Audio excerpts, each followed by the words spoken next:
অগ্নিকাণ্ডের মতো ঘটনা রুখতে এবার পতিরাম এলাকায় একটি অস্থায়ী দমকল কেন্দ্র খোলার উদ্যোগ নিল দক্ষিণ দিনাজপুর জেলা প্রশাসন।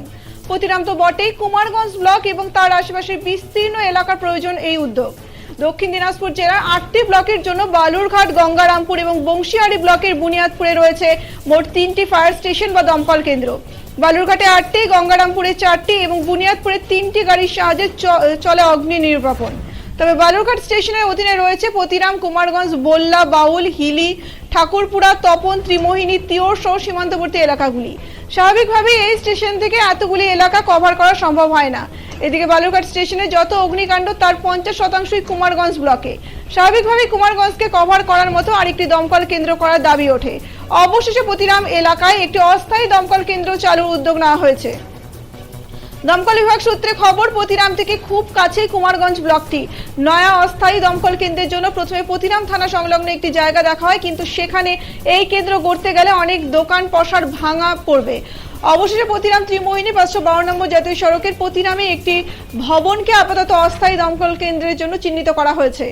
বালুরঘাট স্টেশনের অধীনে থাকা পতিরামে অস্থায়ী কেন্দ্রে 2টি গাড়ি স্ট্যান্ড বাই এবং 8 জন কর্মী রাখার পরিকল্পনা রয়েছে।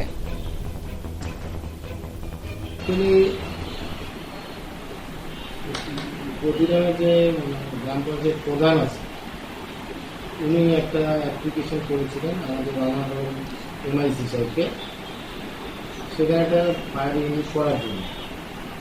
একটা ফায়ার ইউনিট করতে গেলে সেখানে অনেক সাইড এরিয়া থাকে। তো বালুরঘাটে 3টে ব্লক আছে, একটা হচ্ছে আপনার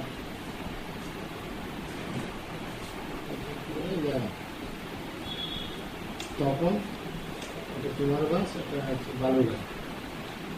তো আমাদের যে স্ট্যাটিস্টিকটা আছে তাতে কুমারগঞ্জ এলাকা দিকে, পতিরামের দিকে তা একটা হয়।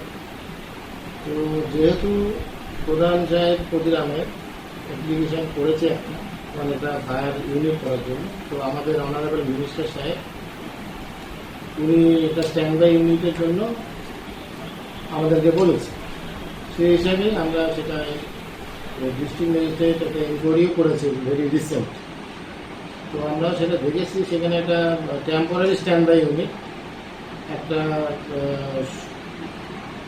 এটা একটা গোডাউন বলা যায়, মানে এমআর সভা, সেই জায়গাটা মোটামুটি ঠিক আছে, কিছুদিনের জন্য ওটা চলবে। পরে ওনারা যেটা বলেছে আবার সুইটেবল ল্যাম্প করার একটা করবে। তো এটা আমরা কাগজপত্র পাঠিয়ে দিয়েছি, মোর অর লেস জায়গাটা ঠিকই আছে স্ট্যান্ড বাই ইউনিটের জন্য। তারপরে ওনারা আবার সুইটেবল জায়গা দেবে। এবার আমরা পাঠিয়েছি, তারপরে সেটা আমাদের ডিপার্টমেন্টে সেটা যাবে। ডিপার্টমেন্টের অথরিটি যেটা ভালো বুঝবে আমরা সেভাবেই এগোবো। এবং আপনাকে এই মুহূর্তে ডেট দিতে পারছি না, তবে যত তাড়াতাড়ি সম্ভব এটা প্রসেসিং তো থাকে একটা। তো পুজোর আগেই হবে? পুজোর আগে সম্ভব না, দুর্গা পুজোর আগে সম্ভব না, দুর্গা পুজোর আগে হবে না, দুর্গা পুজো তো বাইরে আছে। কারণ এটা আমরা প্রসেসিংটা অলরেডি সুইট ল্যান্ডটা যে দেওয়া হয়েছে ওখান থেকে গ্রাম পঞ্চায়েত থেকে, সেটা আমরা পাঠিয়ে দিয়েছি, ডিএম চলে গেছে। এটা দেখা যাক যত তাড়াতাড়ি ওখানকার মানুষেরই কল্যাণ হবে। আমরা চাচ্ছি এটা হোক, হলে আমাদেরও ওই দিকটা অনেকটা কভার হবে এবং ওখানকার মানুষও উপকৃত হবে। Thank you sir. আপনার নাম? আমাদের শিবানন্দ ভবন, ডিভিশনাল ফায়ার অফিসার, দক্ষিণ দিনাজপুর। Thank you sir.